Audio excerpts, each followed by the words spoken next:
The noise within, approx. Only 800 characters. It was 5 a.m. The city still slept, but Armin was already awake. His mind wasn't quiet. It never was. Every morning began the same way, thoughts racing like traffic during rush hour. What if I fail? What if I'm not enough? What if it all falls apart? He scrolled through his phone, drowning in the endless noise, people achieving, winning, posting, smiling. Everyone seemed to have it together except him. His desk was covered in books on success, motivation, and business strategies. Yet his own goals sat untouched in a notebook, collecting dust. He whispered to himself, "Why can't I focus? Why can't I move forward?" His mentor, an old man named Farid, once told him something he didn't understand back then. The greatest obstacle to clarity is not failure, it's noise. Empty your mind, and you'll finally see what matters. At the time, Armin brushed it off. He believed action was everything. But lately, every action felt pointless. The harder he tried, the heavier his thoughts became. That morning, he looked at his reflection in the mirror. The man staring back looked tired, not from work, but from thinking too much. He closed his eyes and whispered, "Maybe I've been filling my mind with everything, except peace." On impulse, he left his apartment. No phone, no earbuds, no distractions, just silence. He walked through empty streets until he reached the park at dawn. The air was cool, the world still quiet. He sat on a bench watching sunlight crawl over the horizon. For the first time in months, there was no notification, no message, no thought screaming for attention. Just stillness. At that moment, something strange happened. He didn't feel lost. He didn't feel behind. He just was, and in that calm, a single clear thought surfaced. Peace isn't found by adding more. It's found by letting go. Armin took a deep breath. Maybe Farid was right all along. Maybe the first step to greatness wasn't filling your mind with answers. It was emptying it first. A week passed since that quiet morning in the park. Armin had begun walking there every day before sunrise, not to think, but to breathe.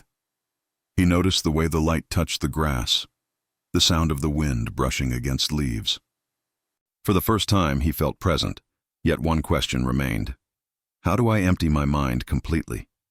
That's when he decided to visit Farid, the mentor who once gave him the advice he never understood. Farid lived in a small wooden house at the edge of town, surrounded by tall trees and a calm lake. When Armin arrived, he found the old man tending a small garden. "Ah," Farid said with a knowing smile. "The mind full of questions returns." Armin laughed awkwardly. "You told me to empty my mind." "I'm trying. But how do you do that?" "It's like every time I try to be still, my thoughts get louder." Farid stood up slowly, wiped his hands, and motioned toward the lake. "Sit," he said. "Watch." They sat in silence, staring at the lake's surface. The water shimmered gently in the sunlight. "Tell me what you see," Farid said. "Ripples," Armin replied. "Waves, movement," Farid nodded. "That's your mind." Constant motion. Every fear, every plan, every worry. They disturb the surface. You can't see your reflection clearly until the water becomes still. Armin frowned. "So how do I make it still?" Farid smiled faintly. "You don't make it still. You stop disturbing it." Armin looked confused. Farid continued. "Most people think emptiness means doing nothing. But true emptiness is presence without interference. It's when you observe your thoughts, but don't chase them." He picked up a pebble and dropped it into the water. Every distraction you feed, anger, comparison, doubt, is another pebble thrown into your lake.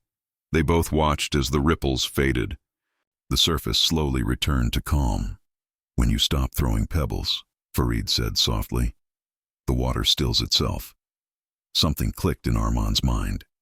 He realized he'd been his own storm, feeding the chaos with overthinking, chasing perfection, scrolling through others' lives while losing his own.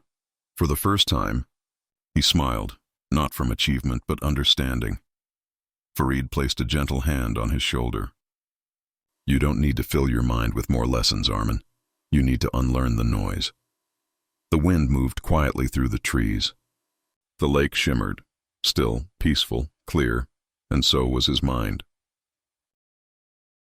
The next morning, Armin woke up before dawn again. But something felt different. He didn't rush for his phone. He didn't make a to-do list.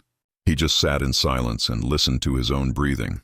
For years, he had believed that success was about filling his days, stacking goals, and chasing productivity. Now he began to understand what Farid meant. You can't receive wisdom when your cup is already overflowing with noise. So Arman started practicing mental fasting. Each day, he chose 1 hour to do absolutely nothing. No phone, no music, no planning. At first it was torture. His thoughts screamed for attention. You're wasting time. You should be working. You're falling behind. But gradually, those thoughts grew quieter. And in that silence, something began to awaken. He noticed small details he'd always missed. The taste of his morning tea, the colors in the sky, the soft rhythm of his heart. He began to feel alive, not just busy. One day, while walking by the lake, he saw a man fishing calmly. No phone, no rush, just patience. Arman asked, "Don't you get bored waiting like that?" The man smiled. "Waiting teaches you to see what's always been there." That line struck him deeply. He realized how often he had been waiting for life to happen, waiting for success, waiting for peace, waiting for happiness. But peace was never something to be found in the future. It was right here, beneath the noise, all along. Later, he met Farid again and told him about his silent mornings. The old man nodded approvingly. "Good, you are unlearning. Remember, wisdom doesn't come from adding more knowledge. It comes from removing false beliefs." Arman asked, "So what do I do next?" Farid chuckled. "You keep unlearning until nothing unnecessary remains. Then you'll see yourself clearly." Arman walked home that evening feeling light, as if years of pressure had quietly melted away. He didn't feel behind anymore. He didn't feel like he had to prove anything. That night he looked at his reflection again. But this time the man in the mirror wasn't tired. He was calm. He was free. Weeks later, life decided to test Arman's newfound calm. He received a call from his company. A major deal he had worked on for months was collapsing. The client was backing out, investors were panicking, and his team looked to him for answers. The old Arman would have reacted instantly. Frustration, anger, sleepless nights. But this time, he simply paused. He sat at his desk, closed his eyes, and breathed. He didn't fight the problem. He didn't rush to fix everything at once. He let the ripples settle. When he opened his eyes again, he saw the situation differently. Instead of fear, he saw possibilities. Instead of chaos, he saw patterns. He called a meeting the next morning. Calm voice, steady tone. While others argued, he listened. While others panicked, he observed. And because his mind was clear, not cluttered with noise, he noticed a small detail in the contract everyone else had missed. That single observation changed everything. The deal was renegotiated, saved, and later became one of the company's most successful partnerships.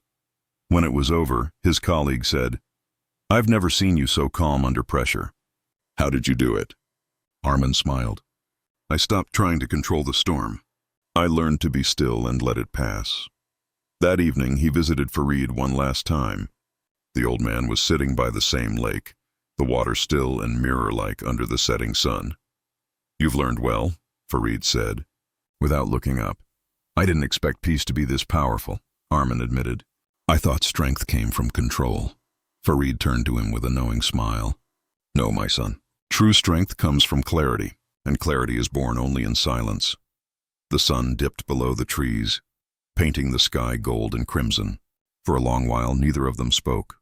Arman finally understood. An empty mind isn't a weak mind. It's a free one.